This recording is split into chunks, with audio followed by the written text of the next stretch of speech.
A city like any other. Everyone on the move, hustle and bustle. But ponder a while and see what's actually happened. Yes, most of them look supercharged, but in fact, they are merely on their way to work. They start the day with a bang, and soon the chairborne army lose themselves in files and books and papers. Exhausting work for the brain, but work that doesn't demand physical exertion. They're at it for 8 hours or more every day. Files, books, papers, discussions and counter-arguments.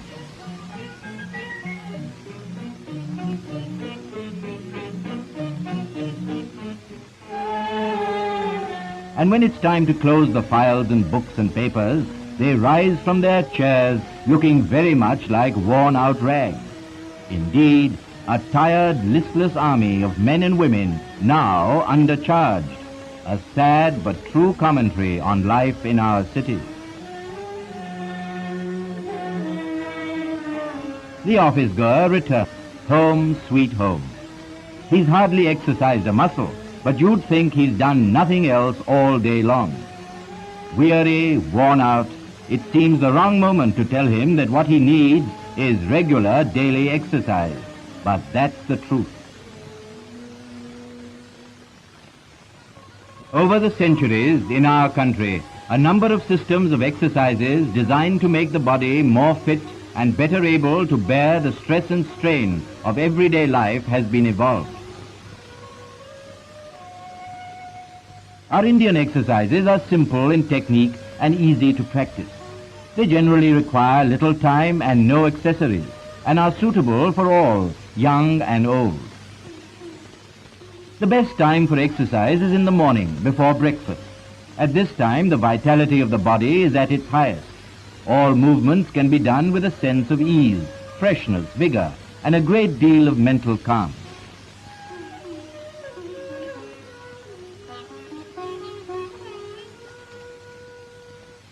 Of course, there is nothing like exercise in the open air. If one is compelled to do it indoors, then the room should be properly ventilated and free from draught.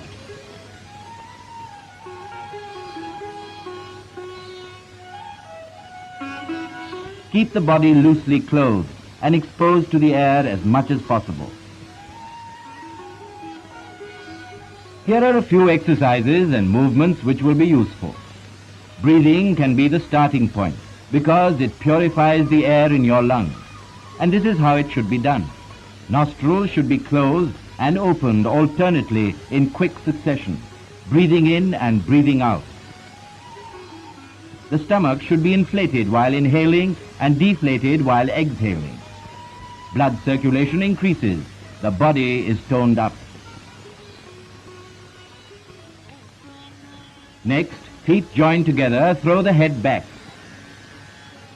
Turn the eyes upward. Inhale and exhale deeply, feeling the impact on the crown of the head.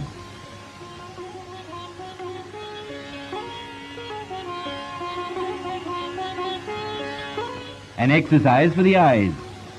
Standing in the same position, tilt the face upward. Fix your stare at a point between the eyebrows and hold as long as possible.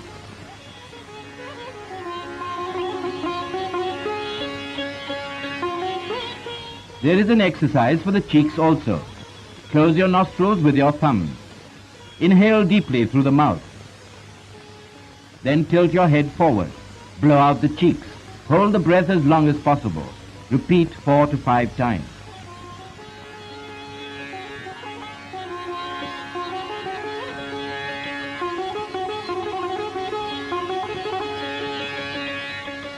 For the ears, try this exercise.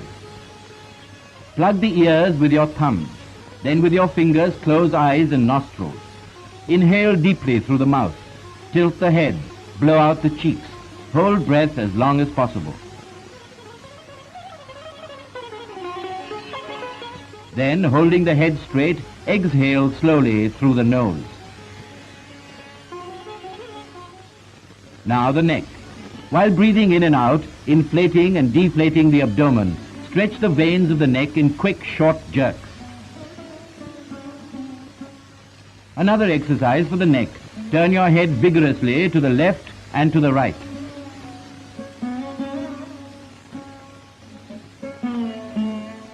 Then a backward and forward motion.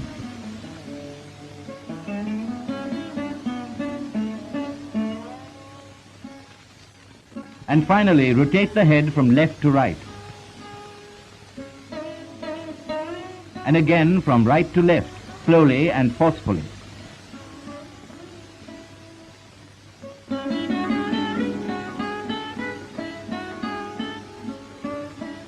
To develop the shoulders, stand erect, arms pressed to the sides, fists closed, inhale through the mouth, blow out the cheeks, tilt head, hold your breath, move shoulders up and down with force.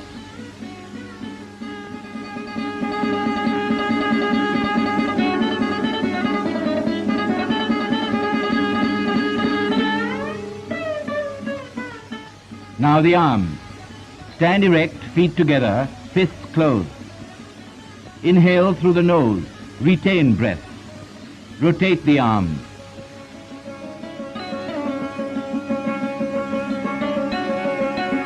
Exhale, inhale again. Hold breath, rotate arms in reverse.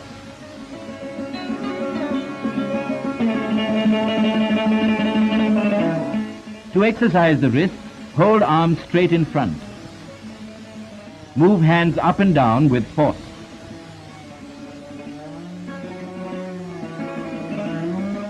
Bend your arms like this, in line with your shoulders.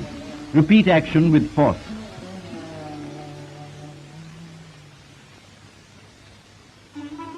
Repeat the same with closed fists.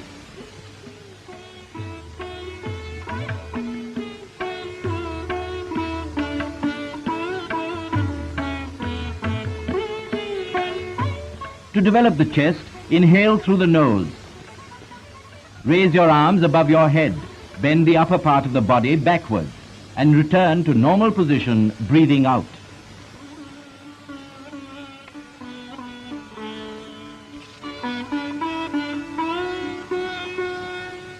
The abdomen.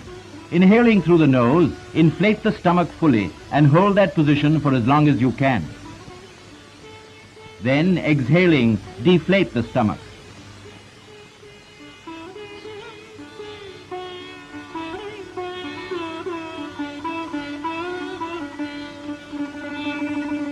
A variation.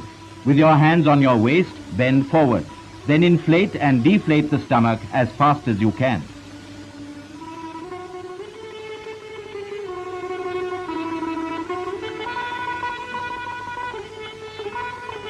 Another exercise for the muscles of the abdomen, but it requires a lot of practice. If you can do it, it will be very useful.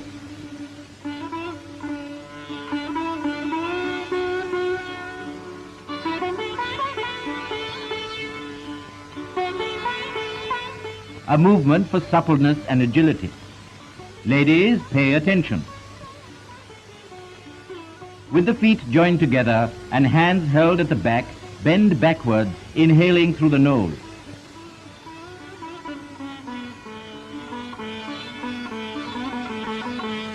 Returning to normal position, bend forward as much as possible, exhaling through the nose. Repeat complete process 5 times.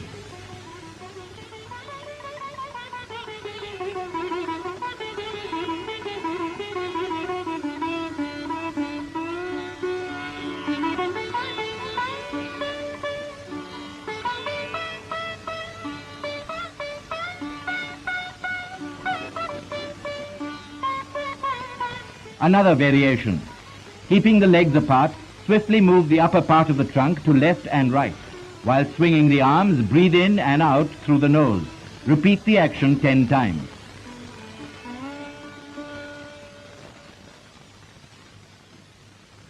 Are special exercises for the calves too. With your arms stretched forward, begin inhaling and lower yourself to a sitting position.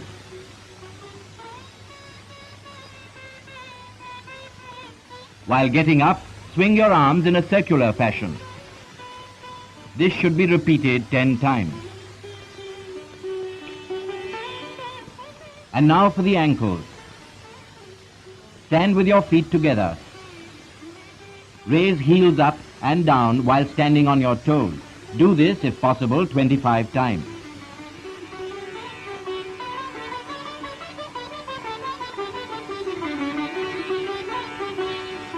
Then again, raising your foot about 9 inches from the ground, rotate your toes thrice, clockwise and anti-clockwise.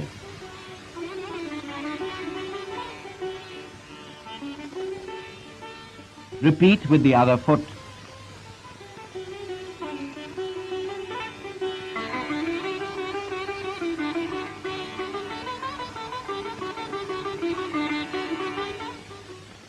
Unique to the Indian system of exercises are the asanas, or composite poses, each designed for exercising particular parts of the body. This is the Ashwat asana, or people tree pose.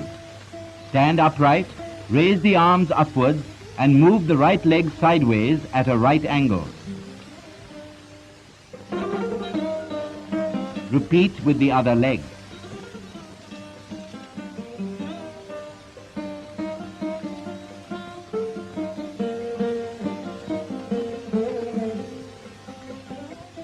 Kona asana, a pose in the form of an angle. Feet spread out, arm raised, bend as far as you can on either side. No part of the body should bend forward or backward.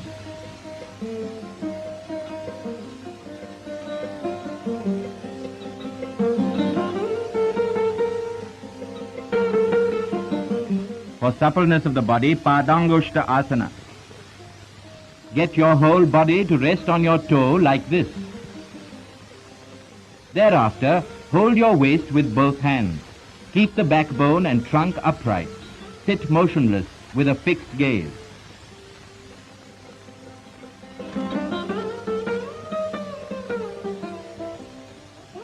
Padma-asana, the lotus pose. Watch carefully. Place hands on the lap with palms facing upwards, one above the other.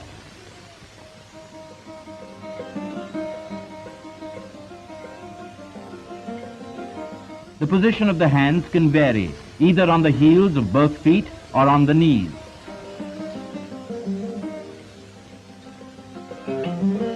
The backbone must be kept straight, and both knees must touch the ground.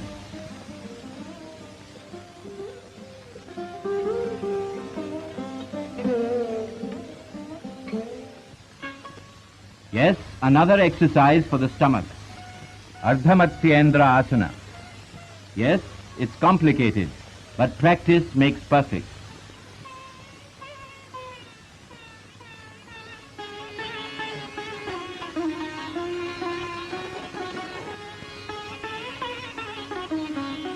Paschimottanasana. Now an exercise for the spine and back. Stretch your legs. Catch hold of the toes, crossing your hands. Then bend forward as far as possible. Hold this position as long as you can.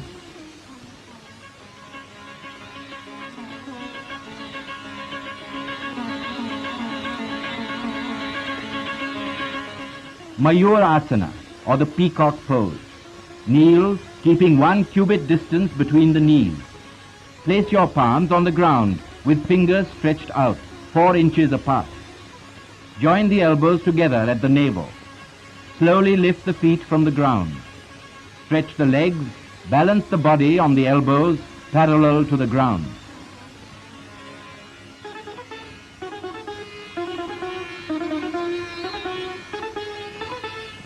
Now to help the abdominal muscles. Lying on your stomach, lift up your legs with your hands. Hold them tight and pull them towards you as far as possible. Maintain this position for as long as you can.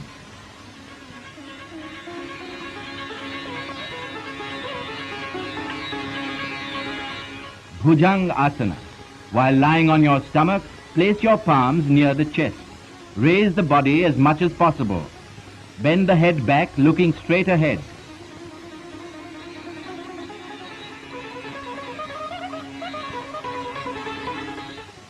Sarvanga asana. And now a pose for exercising the whole body and improving blood circulation.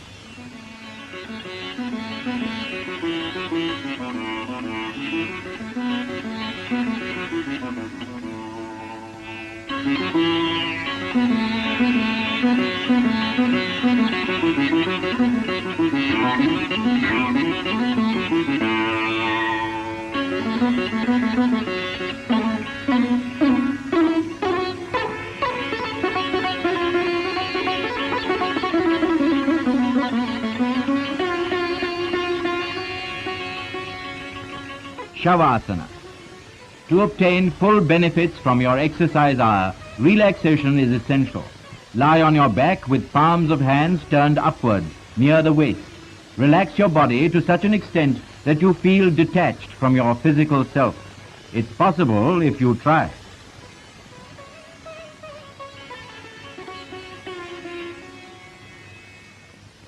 And finally, a pose which helps breathing, pranayama. Close one nostril with your hand, breathing in with the other. Then close both nostrils and tilt the head down, holding this position for as long as possible.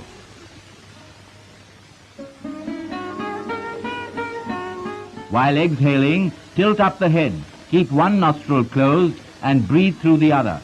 Repeat 5 times.